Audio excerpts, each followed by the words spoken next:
kemarin malam ditutup dengan KKR yang luar biasa sekali. Saya percaya bukan cuma sekedar kita di-refresh dengan firman Tuhan, tapi kita dipenuhi kembali oleh Roh Kudus. Karena kemarin kita belajar bahwa Roh Kudus itu seperti dinamit yang punya power, yang punya kuasa. Dan kita boleh di-equip oleh kuasa yang daripada Roh Kudus untuk kehidupan setiap kita orang yang percaya kepada Kristus. Karena saat kita percaya kepada Kristus, hidup kita diselamatkan, Roh Kudus tinggal dalam hidup kita. Hidup kita bukan milik kita lagi, hidup kita sudah bukan milik dunia lagi, sudah bukan milik dosa lagi, tapi kita hidup sudah diubahkan. Thank you. Oh, thank you. Hidup kita sudah diubahkan. Kristus, Roh Allah yang tinggal dalam kehidupan setiap kita. Kemarin Pastor James Muyang sempat share bagaimana sebagai seorang pemimpin itu ada 3 hal yang dibutuhkan. Pemimpin itu perlu untuk di-equip, diperlengkapi. Pemimpin itu perlu untuk memiliki wisdom, memiliki hikmat. Bukan hanya banyak tahu, tapi tahu kapan menggunakan ilmu yang dimiliki. That's wisdom. Dan yang ketiga, yang gak kalah penting adalah tentang pengurapan. Gak cukup kalau seorang pemimpin dia hanya punya pengetahuan, gak cukup seorang pemimpin itu punya hikmat, tapi seorang pemimpin perlu untuk diurapi agar kepemimpinannya bisa menjadi sebuah kepemimpinan yang jadi dampak yang luas. Saya percaya di tempat ini di SIB Sabah sudah ada banyak regulations yang ada, dan salah satunya adalah tentang pengurapan. Pengurapan ini bisa berbagai macam wujudnya, tapi salah satu contoh pengurapan yang paling sederhana yang mungkin kita bisa lihat tuh, salah satu cek. Salah satu pengurapan yang paling normal untuk kita lihat itu saat ada pelantikan, ada penunjukan kepemimpinan yang ada. Karena saat pelantikan itu dilakukan, penunjukan kepemimpinan itu dilakukan oleh kalau di sini istilahnya apa? Majelis umum ya. Oleh majelis umum berarti itu ada urapan yang diberikan dari top down. Kita percaya bahwa di dalam struktur kepemerintahan, struktur kepemimpinan itu Tuhan yang buat. Ada pemimpin utama dalam alam semesta, namanya Yesus Kristus. Lalu di situ, karena kita hidup di dunia, maka perlu ada pemerintahan-pemerintahan dan pemerintahan bangsa-bangsa, negara-negara. Saya yakin dan percaya itu atas kehendak Tuhan, atas izin Tuhan, semuanya itu ada. Dan kita patut untuk bisa menghormati setiap pemimpin yang ada, karena itu Tuhan yang sudah buat, amin.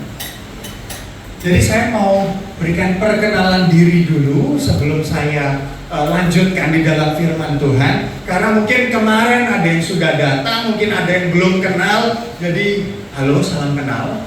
Saya Jeremy Rim.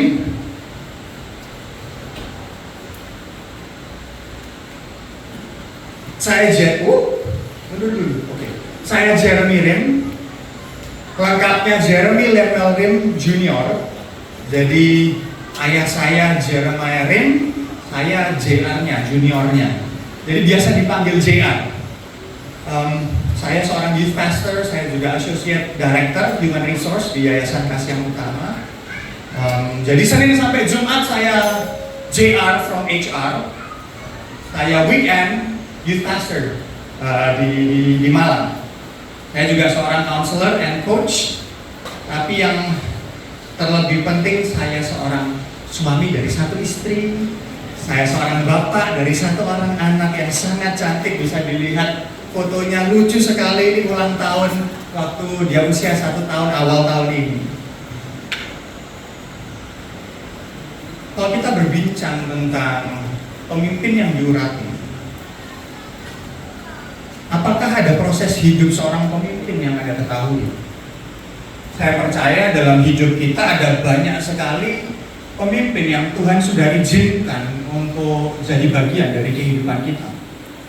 Pemimpin wujudnya bisa berbagai macam, dari pemimpin di dalam rumah sampai pemimpin negara.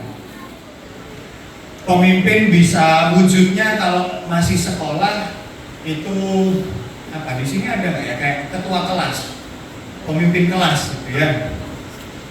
Nanti kalau skala yang lebih besar mungkin di dalam campus organization, mungkin skala lebih besar lagi di dalam sebuah perusahaan mungkin, atau barangkali di dalam sebuah kawasan. Tapi ada banyak sekali model pemimpin. Dan yang jadi pertanyaannya, apakah ada proses hidup seorang pemimpin yang Anda ketahui, yang benar-benar diketahui, yang mungkin dari dia bukan siapa-siapa sampai akhirnya dia menjadi orang yang hebat, orang yang besar. Saya ingin tahu, boleh tunjuk tangan kalau tahu, mengenal seorang pemimpin yang proses hidupnya itu from nobody to somebody. Ada ya? Alkitab ini juga mengajarkan tentang sebuah kisah yang menurut saya sangat menarik. Sebuah kisah yang mind blowing. Kisah ini adalah kisah tentang seorang raja. Tentunya kalau raja pasti dia seorang pemimpin. Kalau kita nonton film, di sini ada yang suka nonton film. Saya suka sekali nonton film. Waktu perjalanan ke kota Kinabalu di pesawat, saya nonton film. Saat bicara soal raja, ada seorang raja di Israel itu yang sangat terkenal. Raja di Israel yang mungkin Bapak Ibu Saudara-saudara sudah tahu ini raja siapa. Yang bintangnya sampai sekarang ini digunakan di bendera.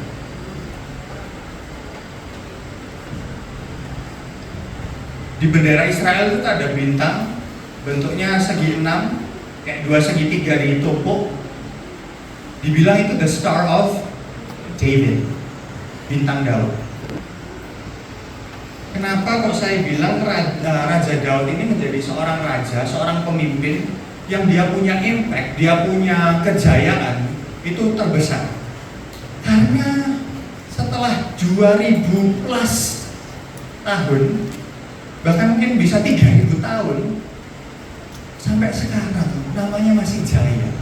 Berapa banyak manusia, bukan Tuhan ya ini, kalau Yesus dia Tuhan, dia manusia, jadi 100% God, 100% man. Ini yang murni manusia, nggak ada Tuhan-Tuhannya, murni manusia, sama seperti saudara dan saya. Yang dia punya nama itu bisa jaya, bahkan ribuan tahun setelah dia ada. Nggak banyak. Tapi Raja Daud namanya itu masih dikenang sampai sekarang. Semua orang nggak bisa bilang bahwa dia ini bukan raja yang hebat. Karena kalau lihat statistik peperangan Daud, win-loss ratio, win all loss 0. Tidak pernah kalah, selalu menang. Dia kalahnya sama tetangganya yang mandi. Bukan di dalam peperangan, tidak. Kalau lihat dari statistik perangnya dia, 100% victory. Tidak ada kekalahan. Jadi kalau dilihat menurut kacamata umum, dia merupakan raja terhebat sepanjang sejarah yang ada. Tidak pernah kalah sama sekali. Tapi kalau kita coba lihat proses perjalanan kehidupan Daud, kita tahu bahwa Daud ini adalah raja yang diurapi. Kita juga tahu bahwa Daud ini salah satu raja yang juga dibilang seorang imam. He's a priest king, royal priesthood, imamat yang rajani. Ini Daud. Dibilang Daud ini sahabatnya Allah. Sampai apa yang rahasia yang malaikat nggak tahu, Daud dikasih tahu sama Tuhan. It's that great, bukan hanya di dalam ranah dunia dia punya kejayaan itu hebat, tapi secara hubungan dengan Tuhan itu juga luar biasa. Dibilang sahabat Allah. Kalau kita lihat di saat ini, kita bisa melihat betapa hebatnya Daud, berapa jayanya dia punya nama. Tapi kalau kita coba melihat history sejarah Daud, kita akan melihat hal yang cukup berbeda. Di sini kita bisa lihat bahwa ini timeline kehidupan Raja Daud. Jadi kita tahu bahwa bangsa Israel itu di awal-awal mereka itu tidak dipimpin oleh seorang raja, mereka dipimpin oleh imam. Itu perjalanan bangsa Israel, karena Tuhan bilang, kamu sebenarnya tidak butuh raja, karena akulah bukan hanya sekedar Tuhan, tapi akulah rajamu yang memimpin engkau keluar dari Mesir, keliling-keliling di padang gurun, sampai akhirnya bangsa Israel merengek-rengek kepada Tuhan. Boleh nggak Tuhan, kami bisa jadi seperti bangsa-bangsa yang lain yang punya, thank you. Boleh nggak kami bisa seperti bangsa-bangsa lain yang juga memiliki raja? Jadi akhirnya di tahun 1043 sebelum Masehi, Saul jadi raja. Raja pertama Israel. Ini raja yang keren sekali, sesuai dengan keinginan bangsa Israel. Parasnya elok, dia punya perawakan lebih tinggi satu kepala dari orang-orang bangsa Israel lainnya. Fisiknya wah gagah sekali, seorang raja. Semua orang bukan hanya sekedar pangkatnya, tapi kedudukannya secara real itu di bawahnya dia. Karena dia tingginya satu kepala, lebih tinggi daripada orang-orang Israel pada umumnya. Dan beberapa tahun kemudian Daud lahir di Bethlehem. Jadi ada raja dalam kepemerintahan Saul, Daud ini lahir di tahun 1035 sebelum Masehi.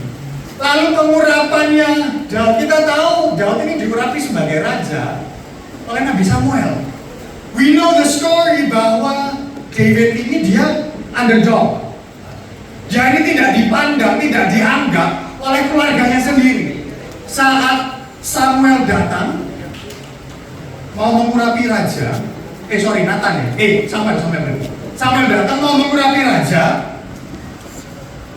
Si Jesse, ayahnya Daud, dia bilang, oh ini semua anak-anak saya, dikumpulkan anak-anaknya semua. Pada saat Samuel mau mendoakan, Samuel lagi tanya Tuhan, where's the next king of Israel? Mana ini pemimpin berikutnya untuk bangsa Israel? Tuhan bilang, bukan apa yang dilihat mata manusia. Tuhan itu lihat much deeper inside. Tidak ada di sini. And that's why akhirnya Samuel tanya sama Jesse, masih adakah satu anak lagi? Masih adakah kau punya anak yang tidak ada di sini? Lalu Jesse bilang, oh iya, saya masih punya satu anak lagi. Dia masih kecil. Kalau kita lihat timeline, mungkin usianya baru 10 tahun, kurang dari 12 tahun. Kalau di bangsa Israel, pendewasaan bar mitzvah terjadi saat usia 12 tahun.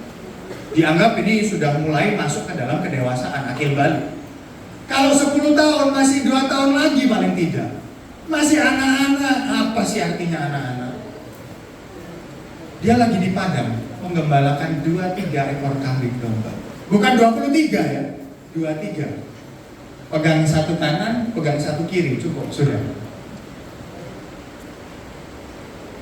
Dipanggil, ternyata di situ Tuhan bilang, this is the next king of Israel. Lalu di situ Samuel mengurapi Daud. Wah, praise the Lord. Pengurapan diberikan. Berapa banyak dari kita yang menjadi seperti Daud?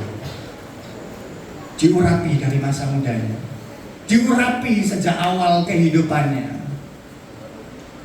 Tapi kita lihat historinya, it doesn't stop there, tidak berhenti di situ. Setelah Samuel mengurapi Daud menjadi raja, kira-kira waktu dia akil balik, mulai jadi anak yang dianggap sudah mulai dewasa, dia dapat kesempatan diundang raja untuk jadi anak band di kerajaan. Dibilang Daud memainkan kecapi. Dipanggil sama Saul, kalau Saul lagi dia punya hari buruk, dia lagi suntuk, dia lagi sedih, dia lagi dikuasai kuasa gelap, Daud dipanggil. Dan saat Daud hadir, saya tuh bayangkan kalau zaman sekarang Daud itu mungkin bawa gitar gitu. Wah, dia kayak rockstar gitu di istana raja. Setiap dia jreng gitu mainkan dia punya kecapi, roh jahat itu pergi.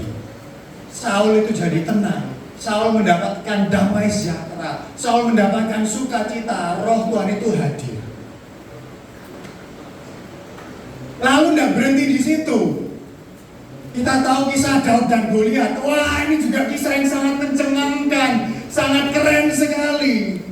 Daud sudah diurapi Tuhan. Daud sudah punya hubungan sama raja. Dari dia jadi anak band di istana raja. Satu waktu di sebuah lembah ada seorang yang sangat besar, bahkan lebih besar dari Raja Saul. Raja Saul sudah besar, satu kepala lebih tinggi dari orang-orang Israel pada umumnya. Ini Goliat dia lebih besar lagi dan menantang bangsa Israel, menjelek-jelekkan, menghina Allah Israel. Dan di situ kita tahu bahwa Daud ini punya hati yang luar biasa. Oh, ini mungkin karena Daud sudah diurapi Tuhan. Ada roh Allah di dalam kehidupan Daud. Jadi kita mau menjadi seperti Daud. Saat ada masalah datang, kita hadapi masalah. Kita bilang bahwa Tuhanku lebih besar, Dia lebih berkuasa atas segala masalah yang ada. Dan aku akan menghancurkan setiap masalah yang ada dengan kuasa Tuhan, dengan pertolongan Tuhan. Itu yang terjadi. Goliat yang besar didatangi oleh Daud yang kecil. Ini kalau kita coba untuk hitung-hitung, Daud ini usianya mungkin berapa? Baru 15 tahun. Not even 17. Kalau di Malaysia dapat IC usia berapa? Oh, 12. Di Indonesia tuh 17 baru dapat IC. Jadi kita pakai pola pikir Indonesia dulu ya gitu ya. Belum punya IC. Dia sudah kalahkan Goliat. Lalu 10 tahun kemudian, wah dia sudah mulai semakin dewasa. Di sini ada yang mungkin usia 25 tahun atau antara 20 sampai 30 tahun. Ada? Ada yang ingin menjadi 25 tahun gitu. Dia diangkat menjadi kepala pasukan raja. Kita lihat historinya Daud ini bagus sekali. Tapi setelah dia mendapatkan posisi yang sangat tinggi, ternyata hidupnya menjadi terancam. Ternyata hidupnya menjadi sangat menegangkan karena dia jadi buronan raja. Yang tadinya raja selalu mengundang Daud untuk ada di dalam istananya, tiba-tiba jadi berubah. Saat Daud hadir ke istana raja, bukannya disambut dengan baik, tapi tombak diangkat sama Saul dilontarkan ke Daud. Hidupnya berubah.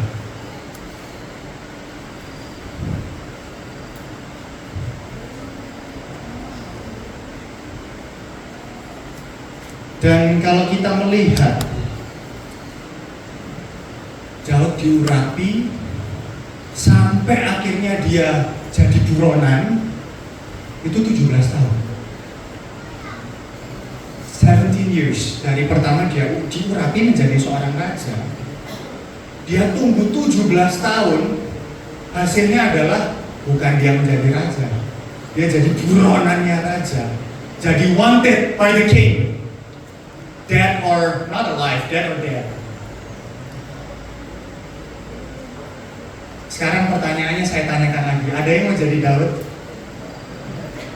Diurapi loh, ada progres dalam kehidupannya, semakin baik, semakin baik, semakin baik. Tadinya tidak punya hubungan dengan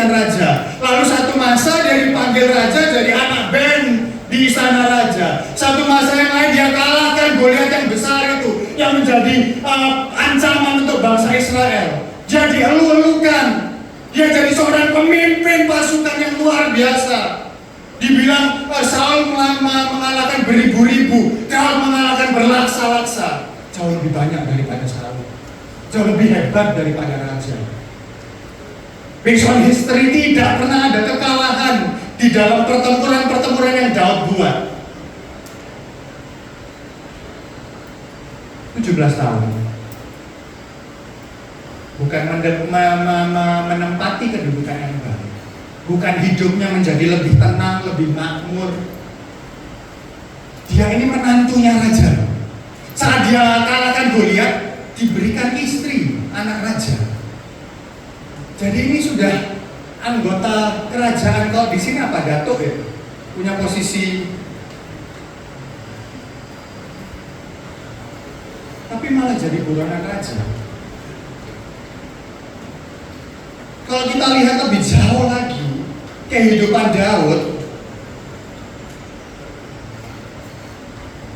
setelah dia jadi buronan raja ini di 1 Samuel 21, Alkitab berkata, maka sekarang apa yang ada padamu, berikanlah kepadaku 5 roti atau apapun yang ada. Bapak Ibu saudara-saudara, kondisinya Daud ini dia sudah menang, dia ini tidak pernah kalah.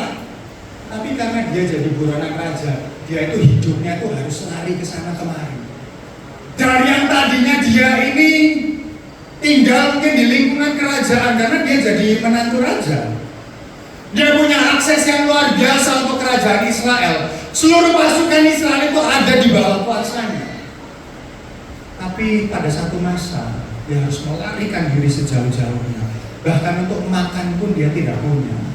Dia harus datang ke bait Allah dan dia harus mengemis, meminta-minta. Berikanlah kepadaku apa aja yang ada padamu. 5 roti atau apapun lah yang ada. Can you please give me something to eat? Karena saya lapar. Saya punya pengalaman hidup yang luar biasa. Saya punya pengurapan yang daripada Allah. Tapi hidup saya merana, hidup saya terlantar, hidup saya seakan-akan Allah itu, Tuhan itu tidak menyertai saya. Lalu firman Tuhan bilang, imam itu memberikan kepadanya roti kudus itu, roti perjamuan di dalam kemah Tuhan. Karena tidak ada roti di sana kecuali roti sajian. Roti itu biasa diangkat orang dari hadapan Tuhan supaya pada hari roti itu diambil, ditaruh lagi roti yang baru. Another surprising thing yang Daud makan, ini roti kemarin.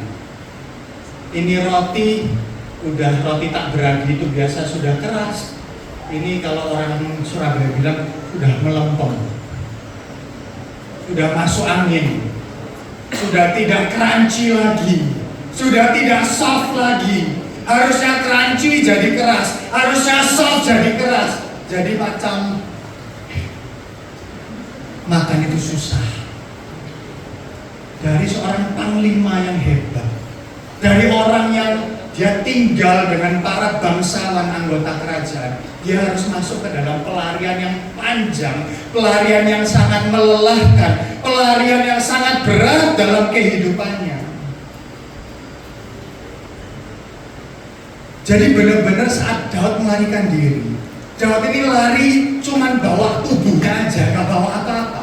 Makanan dia tidak punya. Kalau orang diserang sama sebuah bangsa, harusnya dia ini kan panglima perang, paling gak dia pergi bawa kelengkapan senjata Allah dong. Seperti yang kemarin kita sudah bicarakan, ada kasut yang digunakan, ada baju zirah yang dia kenakan, ada ketopong yang dia kenakan, ada apa lagi, sabuk pinggang yang dia kenakan, ada perisai yang dia bawa, pedang yang dia bawa.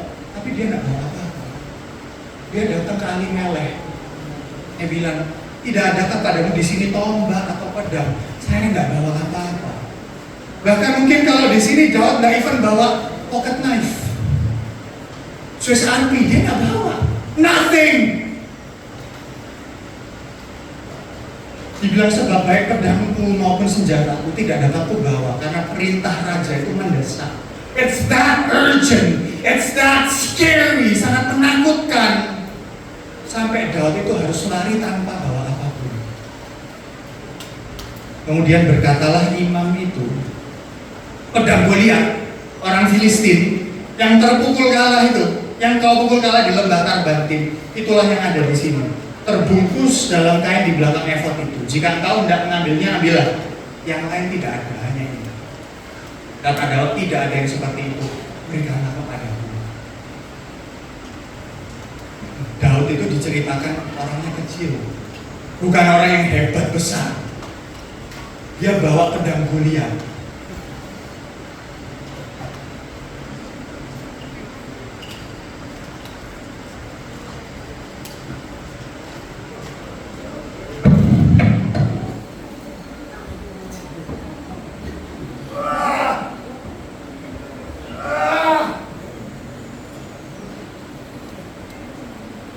Berat sekali. Susah mau perang seperti itu.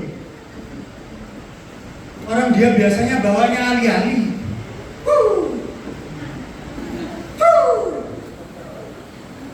Bawa pedang Goliat. Apakah pedang yang besar itu bermanfaat untuk Daud? Who knows? Kita nggak pernah tahu.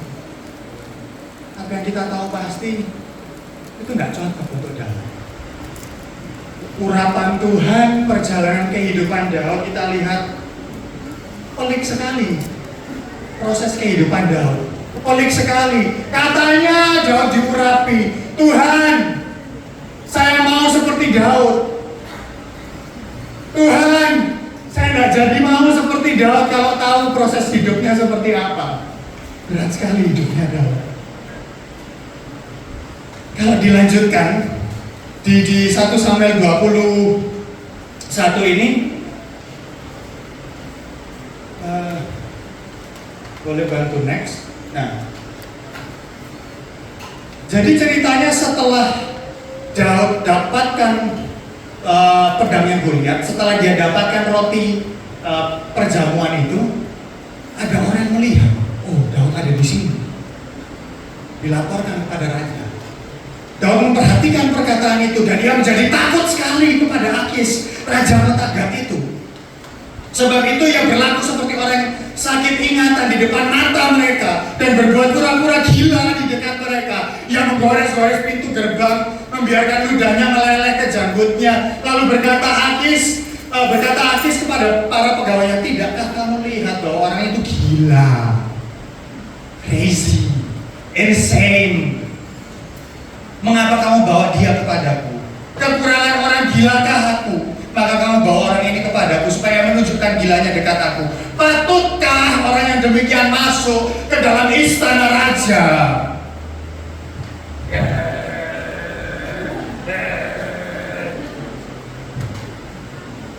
Ludahnya dibilang ludahnya meleleh ke janggutnya.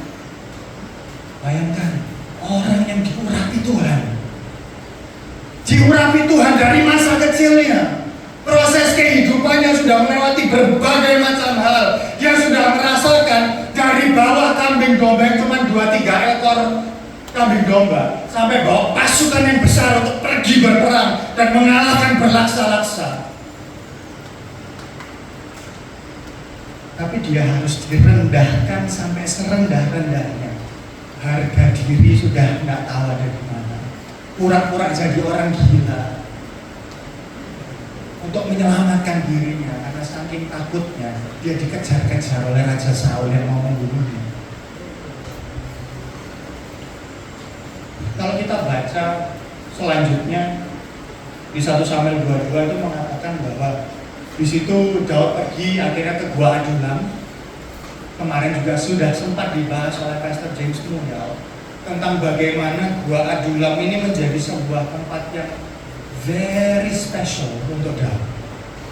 Gua Adulam ini sebuah tempat di mana Daud mendapatkan pasukan 400 orang banyaknya. Dari tiap pergi tidak membawa apa-apa, bawa 5 roti yang dari kemarin itu yang sudah keras susah dimakan. Dia bawa pedang Goliat yang besar dan berat sekali. Dia sudah pura-pura jadi orang gila, gores-gores, liurnya kemana-mana. Tuhan kirimkan ke Daud 400 orang yang gak kalah gilanya sama Daud. Ini disebutkan 400 orang ini, firman Tuhan bilang ya, menarik sekali. Berhimpunlah juga kepadanya setiap orang yang dalam kesukaran, setiap orang yang dikejar-kejar, tukang piutang, setiap orang yang sakit hati, maka ia menjadi pemimpin mereka. Mau jadi pemimpin? Orang yang sakit hati, orang yang dikejar utang piutang, orang yang dalam kesukaran, bersama-sama dengan dia kira-kira ada 400 orang banyaknya. Tuhan berdoa, tambahkan jemaat, tambahkan pelayan-pelayanmu. Kayak kemarin dibantu oleh teman saya, Tuhan Yesus Sabahan gitu ya. Itu harus diekbalo, didorong sampai jatuh, didorong di luar kemauan. Bagaimana bila Tuhan kirimkan orang-orang ini di dalam kehidupan kita? Bagaimana kalau Tuhan kirimkan orang-orang yang bermasalah, orang-orang yang problematik dalam pelayanan kita? Bagaimana kita mau merespon di dalam kondisi yang seperti itu? Bukan berarti urapan Tuhan itu hilang, no. Urapan Tuhan tetap ada. Karena firman Tuhan berkata, janji Tuhan itu pasti digenapi. The thing is, we never know wujud penggenapan janji Tuhan itu seperti apa.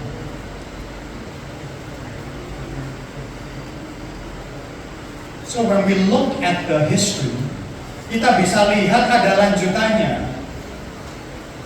Bahwa setelah Daud ini jadi buronan Raja Saul, di gua juga, itu Daud tidak membunuh Saul walaupun dia bisa.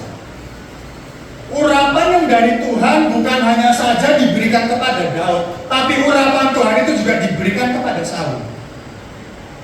Dan yang Daud katakan adalah, saya tidak berani mau sentuh orang yang diurapi Tuhan.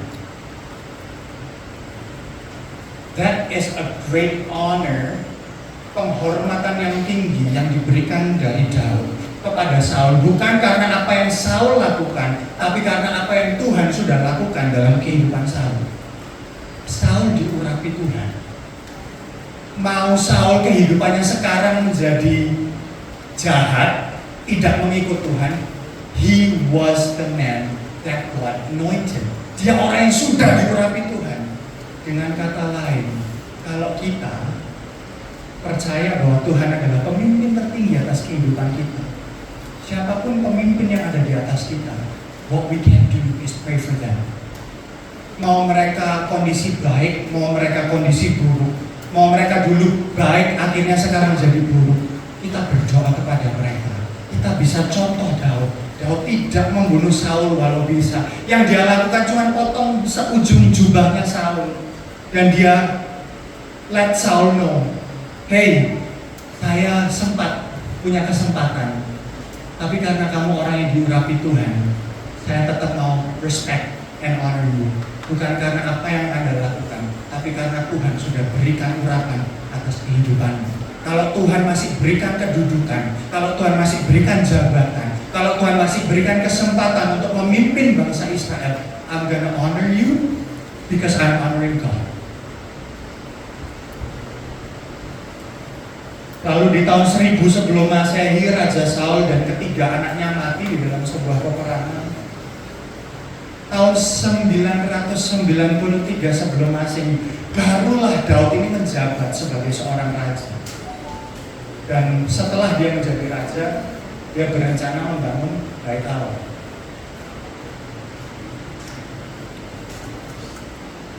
Saya tahun ini 32 tahun.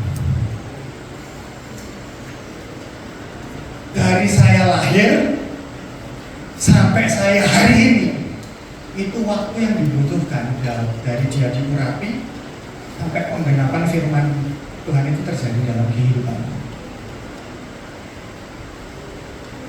It's a long journey, it's a long process. Perjalanannya sungguh panjang. Di awal-awal mungkin nampak bagus, it's going uphill. Tapi satu masa going downhill benar-benar sampai Daud tidak punya apa-apa. He has zero, benar-benar zero. Makanan nggak bisa makan, harus minta-minta ke bait Allah. Makanan yang diberikan pun makanan sisa-sisa. Perlindungan diri dia tidak punya. Perlindungan diri yang dilakukan dia berusaha jadi orang gila. Harus direndahkan serendah-rendahnya. Sampai Raja Akis pun tidak menyadari bahwa itu Daud. Sampai Raja Akis, raja orang Filistin, yang harusnya Filistin itu tahu dengan jelas siapa Daud. Tahu modelnya Daud seperti apa. Karena Daud ini bisa jadi orang yang paling ditakuti Filistin. Karena the biggest hero, Goliat itu takluk karena Daud. It's a one-on-one battle dan Daud yang menang. Kalau Daud punya pasukan, Filistin nggak punya kuasa untuk bisa menang.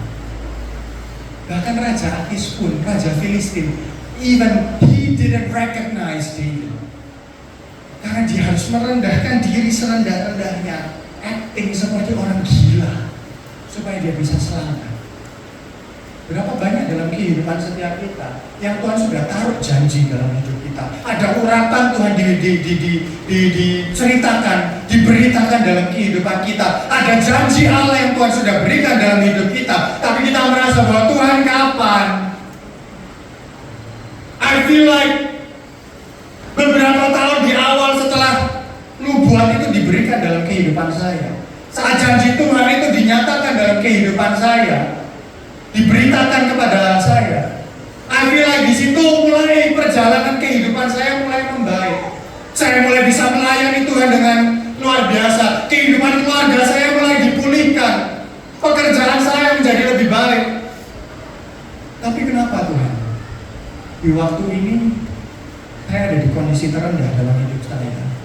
Orang-orang yang tadinya mereka ini kawan, sekarang jadi lawan.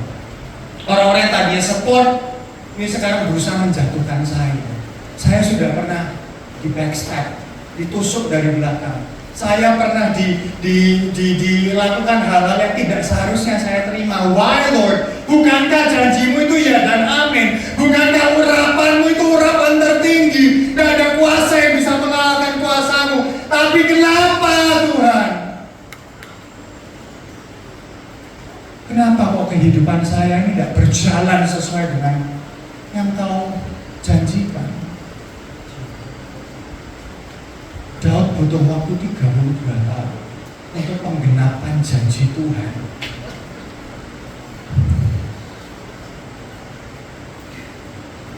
Urapan Tuhan diberikan bukan berarti kita bisa skip prosesnya Tuhan. Urapan Tuhan diberikan bukan berarti kita bisa kayak naik highway langsung from point A to the promise of God in an instant. Urapan Tuhan diberikan untuk memampukan kita, untuk memberikan kita keyakinan, memberikan kita iman, memberikan kita empowerment supaya kita bisa melewati setiap proses yang Tuhan berikan. Hold on to His promises. Pegang teguh janjinya Tuhan. Pegang teguh apa yang Tuhan sudah urapi dalam hidup kita. Mungkin proses kehidupan kita bisa ada di posisi yang rendah seperti Daud. Harus direndahkan sampai seperti itu. Tapi janji Tuhan tetap digenapi. Daud tetap menjadi raja. He honors God. God honors him.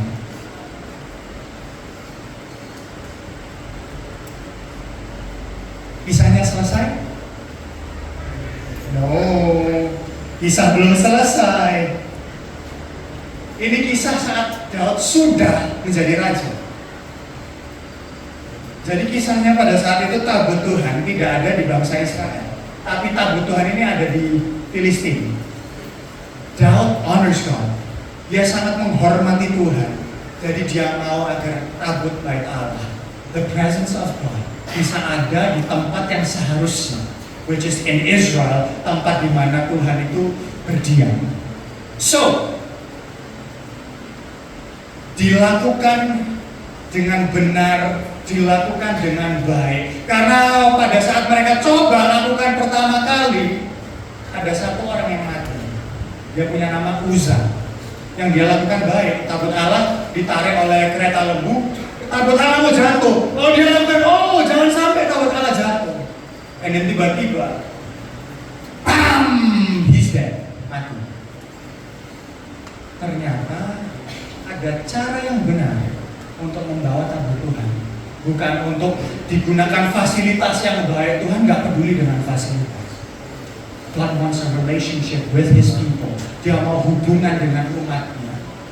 Tuhan mau supaya hadirat Allah itu ada bersama dengan umatnya, dibawa oleh setiap kita, oleh imam-imam berjalan menuju tanah yang sudah dijanjikan Tuhan.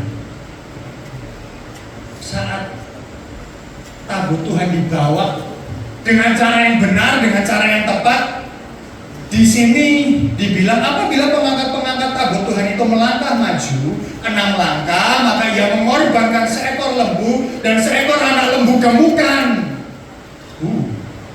Korban itu diberikan setiap 6 langkah.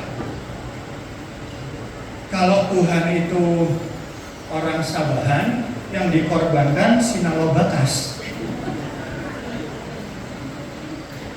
Tapi ini di Israel, jadi lembu yang dikorbankan.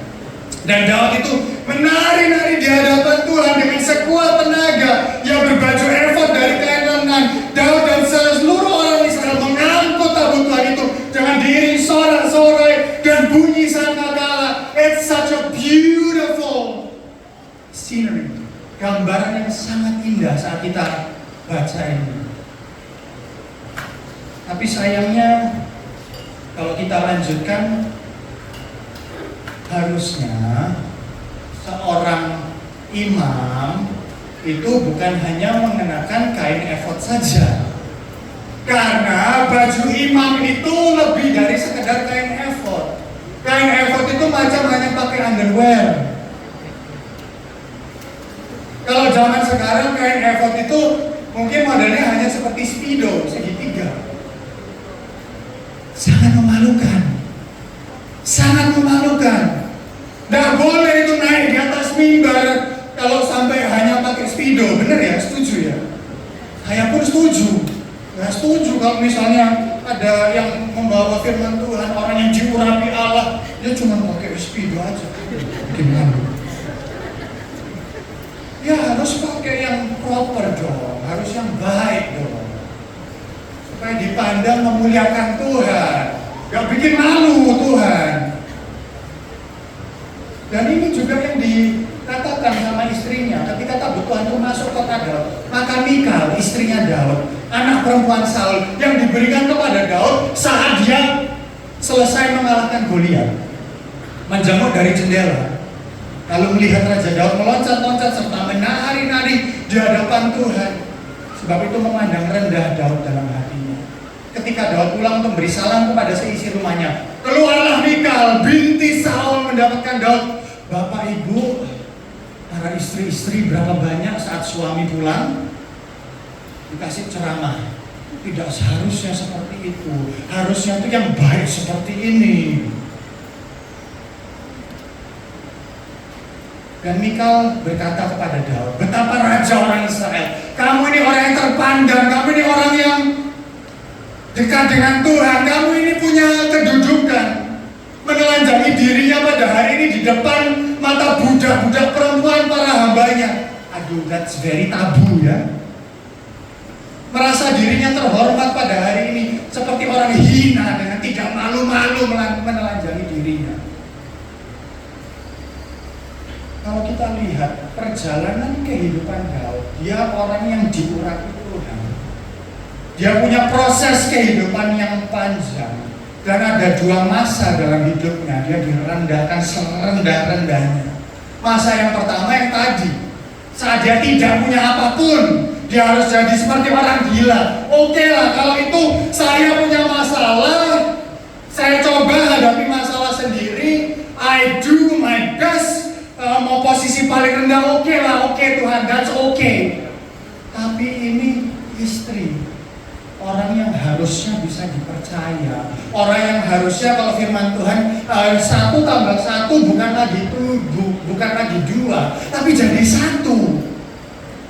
Harusnya ini menjadi seorang yang bisa support. Ini harusnya orang yang bisa jadi tempat dimana kalau saya melakukan kesalahan saya tidak dipermalukan. Tempat dimana saat saya ada di kondisi yang rendah, saya bisa datang dan bisa saling menguatkan. Besi menajamkan besi, bukan sebaliknya, bukan seperti besi menghancurkan padi. Daud 2 kali direndahkan. Yang satu direndahkan karena ada ancaman dari luar. 1 kali lagi dia direndahkan serendah-rendahnya. Hinaan itu keluar dari istrinya sendiri, dari dalam. Berapa banyak dari kita yang akan berasanya jauh lebih sakit, jauh lebih pahit saat serangan itu datang justru dari dalam, dari orang yang kita paling percaya. 2 kali Daud direndahkan. Tapi kita juga tidak boleh lupa bahwa proses Daud itu juga dia berkali-kali diangkat Allah. Seringkali dalam kehidupan kita banyak fokus kepada hal yang negatif. Seringkali dalam kehidupan kita melupakan penyertaan Tuhan dalam hidup kita. Tuhan sudah mengurapi, tapi saat kita ada di dalam kondisi yang rendah, kondisi yang sulit, kita susah untuk bisa mengingat apa yang Tuhan sudah lakukan untuk mengangkat setiap kita. Daud diurapi sebagai raja, Daud dipanggil untuk melayani Raja Saul, bahkan di dalam masa mudanya. Daud mengalahkan Goliat yang besar itu dengan kuasa Tuhan, jadi seorang pahlawan untuk bangsanya. Dia menjadi pemimpin pasukan raja, dan dia juga dapat kesempatan untuk memimpin 400 orang-orang yang broken, orang-orang yang sudah hancur, orang-orang yang tidak, kalau dilihat orang-orang yang tidak qualified, orang-orang yang tidak equipped. Tapi orang-orang itu justru dalam pemerintahan Daud, mereka lah yang akhirnya jadi orang-orang kepercayaan Daud, mereka lah yang jadi orang-orang yang luar biasa, panglima-panglimanya Daud.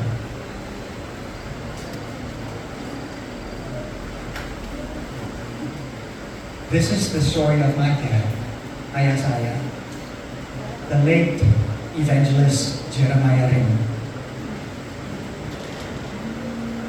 Kalau saya lihat hidupnya nggak jauh beda seperti Daud. He was only born in Madiun. Madiun itu kota kecil di Pulau Jawa, perbatasan Jawa Timur dan Jawa Tengah. Tempatnya pecel. Dan dia ini bukan dari kotanya, tapi dari desa, dari dusun di Madiun. Dia bukan tamatan sekolah teologi, dia bukan tamatan bachelor's degree, dia tamatan vocational school. Kalau di Indonesia ada 2 macam high school. Satu macam high school itu untuk yang mereka yang mungkin lebih punya akademik, mereka yang lebih punya uang, resource untuk nantinya bisa lanjut masuk university. Tapi ada juga vocational high school yang untuk orang-orang yang tidak mampu. Untuk orang-orang yang tidak mampu mungkin secara keuangan, mungkin juga secara akademik, mungkin juga secara waktu, yang mengharuskan mereka setelah selesai high school mereka harus bekerja. And my dad was one of them. Tidak pernah pergi college, tidak pernah masuk university, hanya lulus vocational high school, tapi diurapi Allah dengan hebat. My dad passed away di tahun 1993, Desember 1993. Saya lahir di August 1992. So when he passed away, I was 16 months, 16 bulan. I never had a chance untuk bisa kenal my own dad. Tapi dari kisah orang-orang, kemarin juga Pastor James Moyal menceritakan kisah bagaimana my dad berikan pengaruh, berikan dampak untuk SID Sabah, dan bagaimana akhirnya saya bersyukur untuk bisa hadir di tempat ini, untuk bisa membagikan firman Tuhan. Tadi pagi saat kita lakukan breakfast, bincang-bincang dengan penatua Shane Fadia, kami bincang-bincang melihat how God is so amazing, bahwa urapan Tuhan itu diberikan bukan hanya untuk satu orang saja, tapi urapan Tuhan diberikan for generations to come.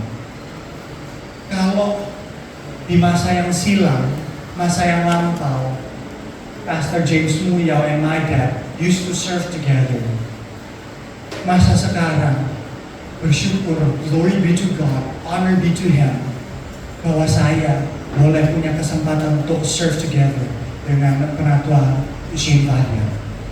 And I believe this is something yang luar biasa sekali. Ini wujud nyata dari penyertaan Tuhan. Ini wujud nyata dari urapan Tuhan yang tidak kenal dengan yang namanya generasi. It doesn't matter apakah orang yang diurapi Tuhan ini sudah mati atau masih hidup. What matters is urapan yang daripada Tuhan itu dibilang mengalir dari Bukit Sion. It flows and flows and flows and flows unending.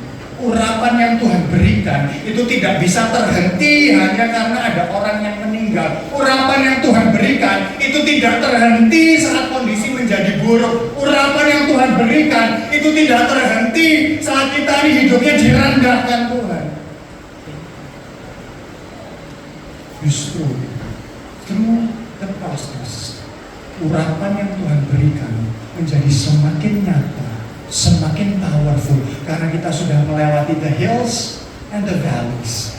Di situ justru di dalam valley, di dalam lembah terdalam kehidupan kita bisa lihat kepada janjinya Tuhan. Di situ kita bisa pegang teguh urapan yang daripada Tuhan, so that we can go through apapun yang Tuhan izinkan untuk kita bisa lewati. So the question this morning,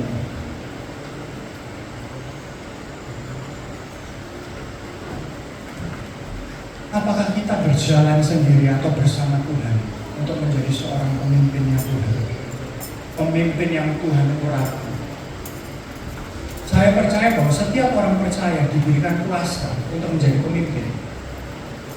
Di dalam keluarga, di dalam lingkungan kerja, di dalam our own neighborhood, di dalam bangsa dan negara, even to the world. Firman Tuhan bilang, you will receive power, ada kuasa saat Roh Kudus turun ke atasmu. Kamu akan menjadi saksi di Yerusalem, Yudea, Samaria sampai ke ujung bumi. It's good untuk punya kuasa. It's good to be anointed. Baik untuk diurapi. Tapi anointing without humility is destruction.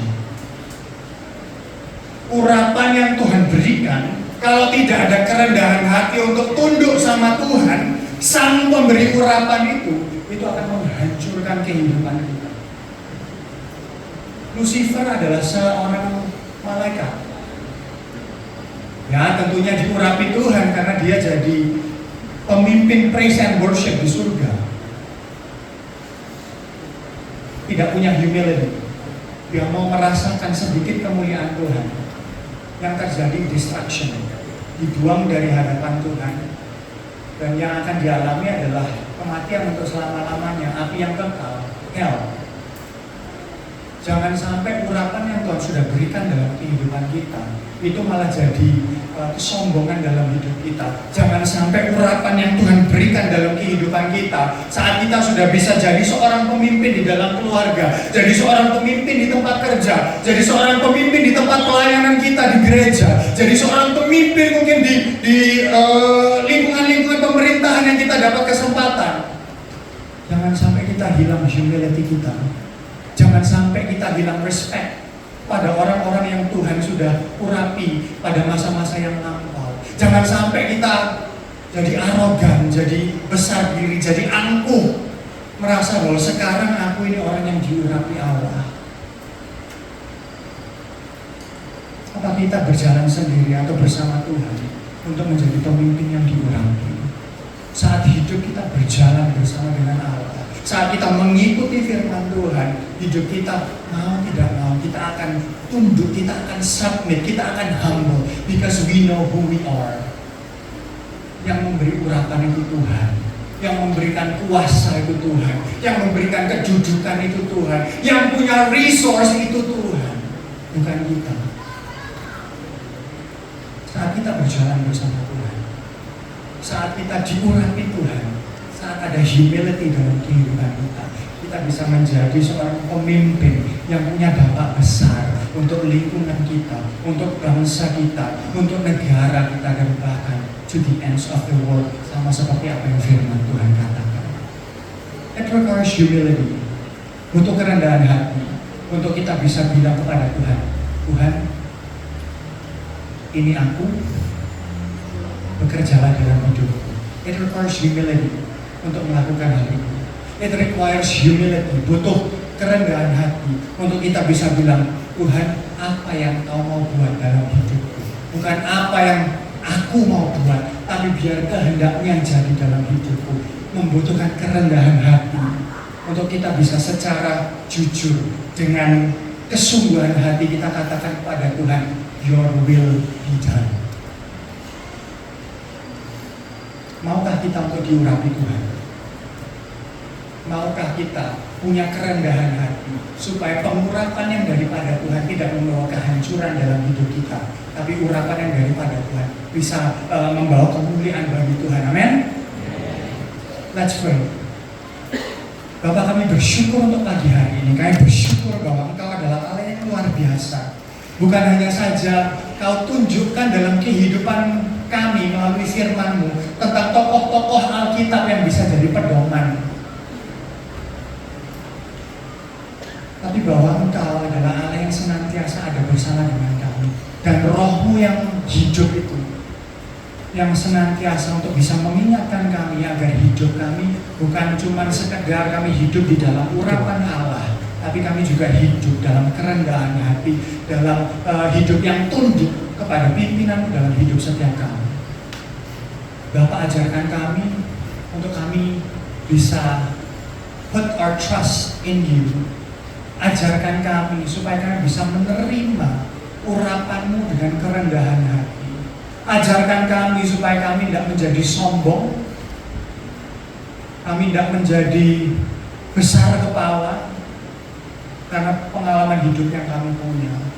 Tapi ajarkan kami untuk kami bisa senantiasa melihat kembali kepada Engkau, kepada salib Kristus yang mengubahkan kehidupan kami dari budak dosa, dari hamba dosa menjadi anak-anak Allah. Ajarkan kami Tuhan untuk kami bisa hidup di dalam kebenaran firman-Mu, supaya kehidupan kami jadi dampak untuk orang-orang di setiap kami, di sekitar kami, dan urapan Allah itu bisa mengalir melalui kehidupan kami. Hidup kami jadi terang, hidup kami jadi garam, memuliakan Bapa kami yang di surga.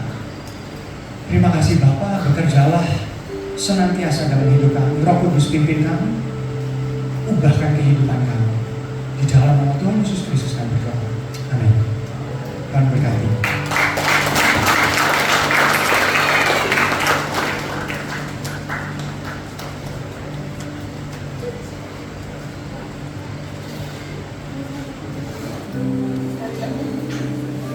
Sekali lagi berikan tepuk tangan untuk firman Tuhan yang sudah disampaikan sebentar tadi.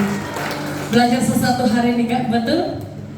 Saya percaya setiap daripada kita di tempat ini ada pengurapan kita yang masing-masing kita dipanggil untuk melakukan sesuatu.